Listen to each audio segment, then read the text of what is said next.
Luke chapter 23. Then the whole assembly rose and led him off to Pilate. They began to accuse him, saying, "We have found this man subverting our nation. He opposes payment of taxes to Caesar and claims to be Messiah, a king." So Pilate asked Jesus, "Are you the king of the Jews?" "You have said so," Jesus replied. Then Pilate announced to the chief priests and the crowd, "I find no basis for a charge against this man." But they insisted, "He stirs up the people all over Judea by his teaching. He started in Galilee and has come all the way here." On hearing this, Pilate asked if the man was a Galilean.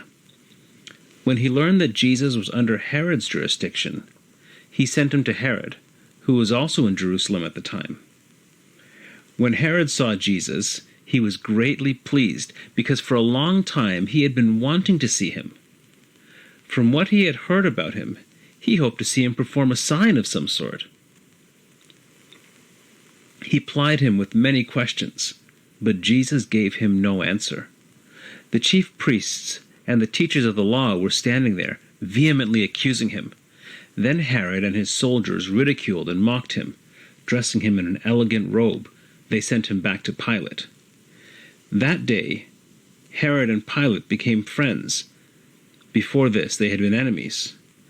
Pilate called together the chief priests, the rulers, and the people, and said to them, "You brought me this man as one who was inciting the people to rebellion. I have examined him in your presence, and have found no basis for your charges against him. Neither has Herod, for he sent him back to us. As you can see, he has done nothing to deserve death. Therefore, I will punish him and then release him." But the whole crowd shouted, "Away with this man! Release Barabbas to us!" Barabbas had been thrown into prison for an insurrection in the city and for murder. Wanting to release Jesus, Pilate appealed to them again. But they kept shouting, "Crucify him! Crucify him!" For the third time he spoke to them. "Why? What crime has this man committed? I have found in him no grounds for the death penalty. Therefore I will have him punished and then release him." But with loud shouts they insistently demanded that he be crucified, and their shouts prevailed. So Pilate decided to grant their demand. He released the man who had been thrown into prison for insurrection and murder, the one they asked for, and surrendered Jesus to their will. As the soldiers led him away, they seized Simon from Cyrene, who was on his way in from the country, and put the cross on him and made him carry it behind Jesus. A large number of people followed him, including women who mourned and wailed for him. Jesus turned and said to them, "Daughters of Jerusalem, do not weep for me. Weep for yourselves and for your children. For the time will come when you will say, 'Blessed are the childless women, the wombs that never bore and the breasts that never nursed.'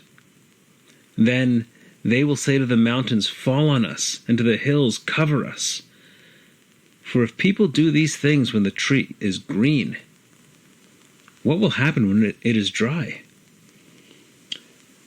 2 other men, both criminals, were also led out with him to be executed.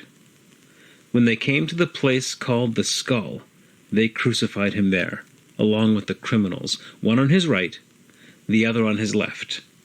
Jesus said, "Father, forgive them, for they do not know what they are doing."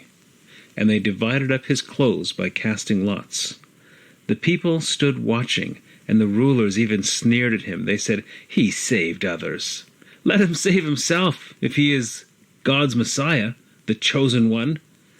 The soldiers also came up and mocked him. They offered him wine vinegar and said, "If you are the king of the Jews, save yourself." There was a written notice above him which read, "This is the King of the Jews." One of the criminals who hung there hurled insults at him. "Aren't you the Messiah? Save yourself and us." But the other criminal rebuked him. "Don't you fear God?" he said. Since you are under the same sentence, we are punished justly, for we are getting what our deeds deserve. But this man has done nothing wrong." Then he said, "Jesus, remember me when you come into your kingdom."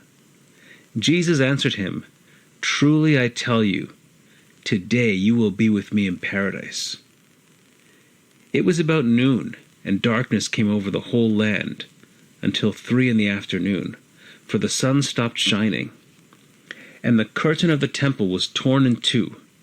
Jesus called out with a loud voice, "Father, into your hands I commit my spirit." When he had said this, he breathed his last.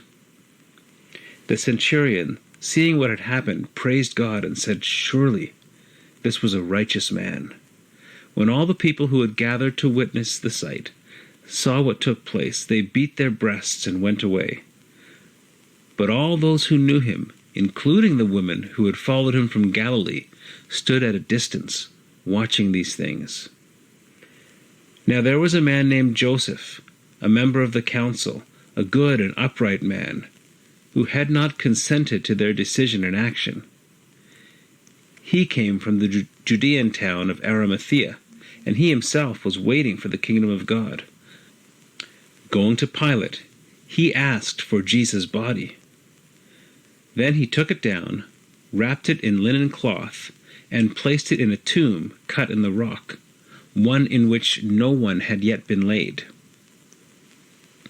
It was preparation day, and the Sabbath was about to begin.